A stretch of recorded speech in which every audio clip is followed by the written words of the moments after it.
E a gente está de volta agora para falar sobre barulho. Tá aí? Tem muito barulho em volta? Eu estou aqui no estúdio agora, a gente está recebendo mais uma pessoa, que é a Rosália Moreira, que é psicóloga, especialista no controle do estresse, né, Rosália? Obrigada pela sua participação. E o Dr. Kleber, que é otorrino e continua com a gente aqui no Manhã Total. Dr. Kleber trouxe algumas situações físicas, né, Dr. Kleber?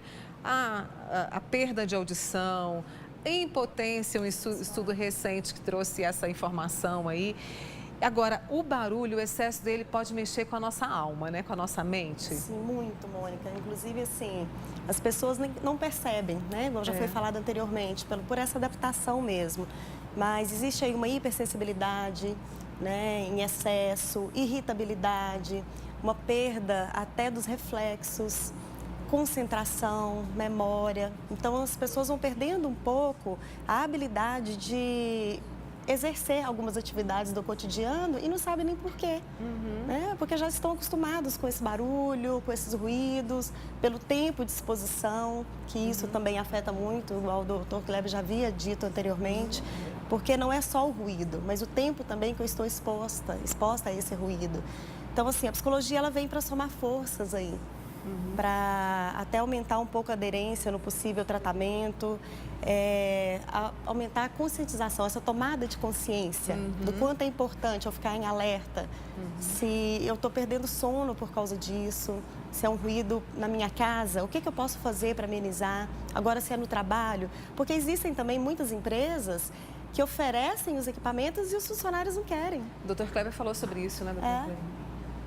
A gente havia até conversado anteriormente, inclusive, sobre essa informação da questão da impotência sexual, que existem alguns casos que a gente só consegue realmente fazer com que as pessoas percebam o quanto é sério realmente o assunto, mexendo em outras situações como essa, né? No público masculino, por exemplo. Principalmente, que ainda não vai muito ao médico, né, doutor Kleber? Ainda fica resistindo. Quando mexe nessa situação... Aí já fica mais opa, peraí, né? E aí, quando a gente está exposto muito ao barulho, vem também a questão, vem o estresse, que a gente fica irritado, a gente trata mal as pessoas, né? Como eu digo, a gente pega a plataforma e vai, né, distribuindo grosseria para todo mundo. Vem também a questão da ansiedade. A ansiedade aumenta e hoje a gente vive num mundo ansioso, né? Igual o Dr. Kleber já havia falado anteriormente, o cortisol, né, que é o hormônio do estresse. Por si só, Mônica, ele traz aí alguns sintomas realmente que são totalmente desconfortáveis, mas ele abre portas para outras doenças. Então, não é só a ansiedade, mas a depressão também. Tem muita gente que fica triste, fica evitando situações sociais mesmo e não sabe por quê. Muitas vezes é pela essa exposição ao barulho e o estresse só piora isso, né? Então, assim, aí é tomar realmente algumas medidas para estar combatendo esse hormônio de estresse, porque em troca nós podemos colocar o hormônio do bem-estar. Que é muito bom, né? Sim, com exercício físico, que é muito bom. Tem até um pedido aqui para saber o que a gente pode fazer. Mas antes disso, doutor Kleber, eu tenho aqui a Maria, de Uberlândia. Ela disse que o filho dela, eu acho que ele deve ter uns 5 anos, mais ou menos, tem muita coceira no ouvido. Direto, ela disse que quando tem barulho muito alto, ele chega a tapar os ouvidos. Pode ser sinal de algum probleminha? Precisa fazer um exame otorrinolaringológico, né, nesse paciente, no ouvido dele, para ver se não está tendo um excesso de sensibilidade, que às vezes o ouvido infectado, o ouvido inflamado, ele aumenta essa sensibilidade em relação aos ruídos, né? Então nós precisamos dar uma olhada e prescrever algum tratamento específico para a criança. A gente está falando aqui, né, desse barulho que nós estamos expostos. A gente não trabalha com barulho direto assim, mas aí nós temos algumas profissões e eu gostaria que você, Rosália e o Dr. Kleber também falassem sobre isso. Por exemplo, o senhor falou garçom, que trabalha com barulho direto, o pessoal que trabalha na cozinha é liquidificador, é batedeira, né? Indústrias, então, obras. A Lucila falou em relação aos profissionais de academia que convivem com aquele barulho direto ali. O que esses profissionais, além dos equipamentos, o que eles podem fazer, se tem outros aí que eu não me lembro, o que eles podem fazer para ter qualidade de vida e não perder a audição e o controle? Gostaria que vocês dois falassem para mim sobre isso. Eu posso falar, com certeza o Dr. Kleber vai falar melhor em termos médicos mesmo, do acompanhamento, Mas dentro da psicologia, seria exatamente essas orientações para a estratégia de estar lidando com os sintomas. Então, o exercício físico é muito importante, que seria essa questão de estar liberando realmente endorfina e estar lidando um pouco melhor com isso, ter uma qualidade de vida melhor. Algumas atividades de relaxamento mesmo. Meditação? Meditação. E aí pode ser, Mônica, eu falo que tem muito... Cada pessoa tem que encontrar a sua maneira de relaxar. O próprio, vamos falar, já que a gente está falando de barulho, né? A música, ela pode acalmar. Sim. Né? Mas ela também pode te excitar, ela pode te irritar, dependendo do quanto você está exposto a isso e a altura, enfim. Então, assim, essa medida de relaxamento pode ser que seja 10, 15 minutos diários, mas seria já uma forma de você extravasar um pouco essa energia negativa que causada. traz. Exatamente. Dr. Kleber. Existe também, além dessa parte que ela relatou, as medidas preventivas em relação às patologias que podem ocorrer ali naquele ambiente, que o médico de trabalho geralmente orienta, que é o protetor auricular, o intracanal, ou plug, ou o de inserção, e o tipo concha, que a cozinheira, quem está mexendo na cozinha, mexendo com o liquidificador, igual a Lucila falou, mexendo com aspirador, tem que usar o protetor auricular, que ele protege. Ele vem com uma norma que chama NRR, que é nível de redução de ruído, que é calculado pelo Inmetro, que dá uma diminuição, por exemplo, se o aspirador ou lá na cozinha o liquidificador chega a 100 decibéis, o protetor ele dá uma proteção de 20, 23 decibéis. Então diminui esse barulho 23 decibéis. Você dá um tempo para ela manter aquele ouvido pelo menos nos 80 decibéis no dia a dia. Mas tem os funcionários que não gostam de usar isso. É verdade. Acha que é cansativo, que incomoda. Tem que usar. Então passa a não usar e acha que não vai ter problema. E aí começam os problemas. Então tem que usar. Eu vou fazer uma pausa com a Rosália e com o Dr. Kleber, que eu vou voltar agora com a Vasti Lauers. Vasti, a gente está falando de prevenção, sem dúvida é o melhor caminho, né? Com certeza, a gente estava acompanhando tudo aí, inclusive falando dessa questão emocional, a gente conversava aqui, tem que ficar muito atento a isso, porque às vezes o emocional é um alerta de que a gente está com algo físico mesmo. Com certeza. Quando a pessoa começa a ficar irritada, quando você está exposto a um ruído e você não percebe, às vezes, depois de que o ruído é cessado, você percebe que, nossa, que alívio. Então, aquilo realmente estava me causando um desconforto, né? Outra coisa que a gente tem que ficar muito atento é a soma disso tudo aqui, né? Porque às vezes a gente pensa, ok, é só um liquidificador, vou bater o suco ali 2, 3 minutinhos, mas em seguida eu vou secar o cabelo. Eu já vim de um centro que estava muito barulhento, de uma loja às vezes onde eu fui que estava barulhenta. Eu vou aspirar a casa, eu ligo uma música junto, quer dizer, a soma disso aqui pode ser prejudicial. A soma, principalmente quando a pessoa fica exposta no trabalho ao ruído. Então, vamos supor, igual o Dr. Kleber falou, existe a prevenção. Ele vai colocar o fone, ele vai se prevenir, mas aí ele chega no estacionamento do trabalho e liga o carro um som super alto. E aí ele fica naquele decorrer do caminho, naquele som muito alto. Chega em casa, ele coloca o fone de ouvido. Aí ele às vezes vai fazer uma limpeza, alguma coisa, usa o aspirador. E aí vai. Então essa soma é que acaba sendo prejudicial. Porque às vezes a questão não é só o barulho, mas o tempo que você permanece com esse ruído, né? Às vezes o ruído não parece que é tão prejudicial porque ele não é tão intenso, mas o tempo que ele fica exposto é que acaba prejudicando a audição.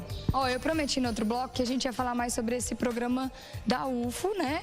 Sobre que é de prevenção e tratamento. Tem tratamento, Lucila?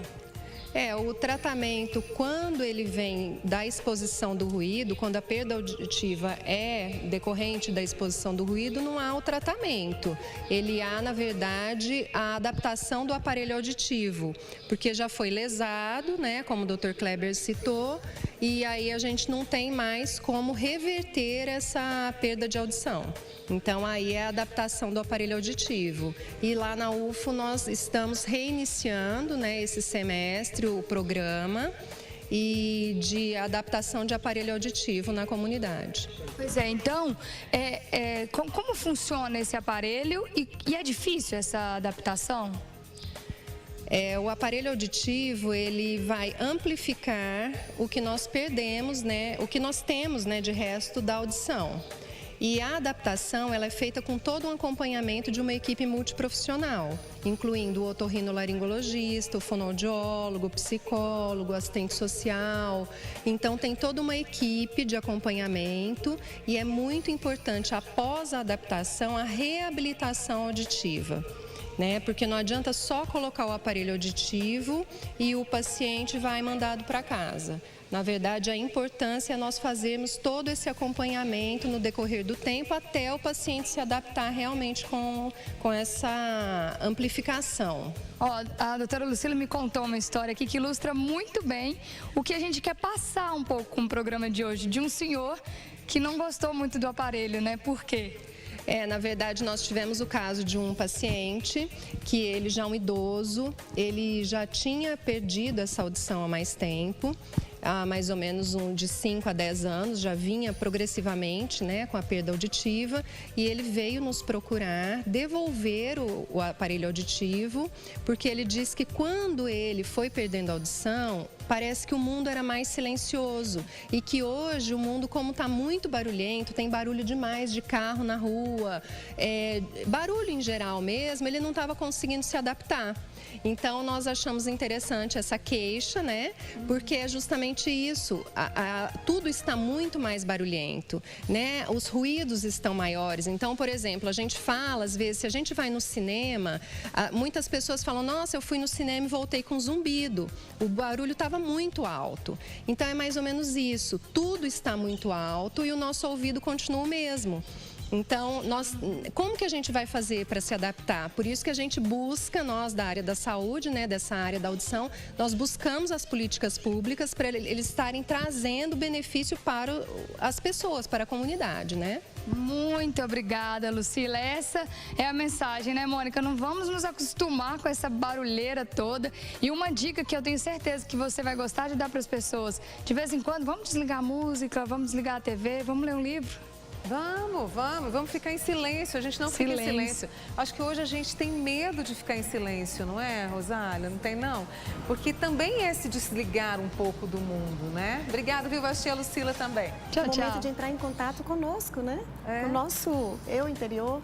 Mônica, uma coisa que eu acho que é importante a gente ressaltar, porque nós falamos da questão da resistência de algumas pessoas, de usar os equipamentos, mas existe também algumas empresas que elas não estão tão atentas a essas medidas preventivas, como o Dr. Kleber disse, né? E é importante porque a pessoa é tão prejudicial, essa questão dos ruídos e tudo mais, que a produtividade também é afetada. Exatamente. Né? Então, assim, se as empresas ficassem mais atentas em relação a isso, ela poderia ter um retorno muito maior. Sem contar que esse barulho todo que se convive, quem trabalha e quem passa por ele de vez em quando, né? Traz um cansaço, uma fadiga impressionante, uma descrença, não é? Assim, exatamente. Você vai ficando cansado. E é um cansaço constante, né? É que o sono já não é o suficiente mais para você repor, que as pessoas vão se isolando socialmente porque ela já não está mais paciente, ela não tem paciência mais, até nas relações interpessoais. Exatamente. Com os colegas de trabalho, com os clientes. Muito, né? Doutor Kleber, a Viviane está contando aqui que ela está até com dificuldade de encontrar emprego porque o barulho a incomoda, tanto durante o dia, à noite, ela dorme com um tampão no ouvido, tem labirintite, né? E ela disse que ela foi chamada para fazer uma entrevista de emprego e lá disseram que ela perdeu a audição. Só que ela faz os exames e não deu nada. Como explicar isso? O nome dela é Viviane. Bom, se ela tem perda auditiva, se ela fez o exame, deve ter dado alguma alteração no exame. Entendeu? Tem certos pacientes que começam com perda auditiva e eles têm uma certa algiacusia. O que é isso? Uma dor a determinados sons. A determinados sons. Por quê? Porque existe um mascaramento no cérebro em relação a isso. E não sei se você já notou que tem alguns pacientes idosos que você fala baixinho com ele, numa intensidade de... Nós estamos conversando aqui a mais ou menos 50 decibéis, que eu já medi. Ah, mediu? Um ambiente saudável, nós estamos 50 decibéis. você está falando num ambiente tranquilo. Quando você aumenta a voz, ele não está ouvindo nada, ele está perguntando o que vocês estão falando. Aí quando você aumenta o volume da voz, que fica alto demais, ele fala, não precisa gritar que eu não estou surdo. Por quê? Porque ele sente uma dor, ele incomoda ele esse som alto. Por isso que ele sai de perto, ele se isola. Entendeu? É uma reação do cérebro em relação a isso, esse excesso de sons. Entendeu? Dá uma algia, inclusive, uma dor quando se ouve. Aí a gente precisa fazer uns exames específicos nessa paciente para ver a causa disso. Porque se deu alteração no exame audiométrico, se ela foi barrada no exame, porque deu alteração em algum exame lá. Então é preciso que ela Precisa que disse que vai procure fazer tudo de novo. especialista para fazer pesquisas mais profundas. Aí. Isso mexe até com a autoestima, não Com mexe? certeza, sim. Porque com todo esse balaio de sentimentos que se traz, que vem com o barulho, né? O cansaço, irritação, a falta de paciência, hipersensibilidade, isso acaba alterando a autoestima também, E, Rosália. Mônica, e aí como ter qualidade de vida? Né? Se você tem... Porque nós trouxemos aí um monte de sintomas, não só fisiológicos, mas quanto psicológicos, né? Então, a pessoa, no dia a dia, ela vai sofrendo e perdendo realmente essa sensação de bem-estar. E aí... perdendo a vontade até de viver, às vezes. Por isso que eu te falei da questão até de uma depressão. Exatamente. Eu brinquei do silêncio, de às vezes a gente se desconectar, mas eu acho que é importante, a gente estar vivendo num mundo muito cheio de informação. Para ouvir, doutor Kleber e Rosália, me corrijam se eu estiver errado, mas para ouvir o barulho daquele passarinho, porque o barulho é tanto, às vezes, que você fala passarinho, cala a boca, passarinho. Você se irrita com os bons barulhos. Coitado dele, não tem nada a ver com isso. Mas de ouvir um passarinho, de ouvir a voz do seu filho, de ouvir, sabe, os sons tão calmos da sua casa, não. De poder contemplar essas coisas boas. Exatamente, não é? Vocês acham que isso funcionaria também? Com certeza. Com certeza, né? Também acho. Eu quero muito agradecer a Rosália Moreira, psicóloga, especialista em controle do estresse, vai voltar aqui com a gente depois. Obrigada, viu, Rosália? Doutor Kleber de Freitas, otorrino, que esteve com a gente aqui também e tanto nos falou, né, sobre o barulho. Obrigada, viu, doutor Kleber? Ficou com a gente aqui o programa todo. Obrigado. E ainda disse que o nosso ambiente está saudável. Que é muito bom. Obrigada, uma ótima semana para vocês, viu? Obrigada mesmo.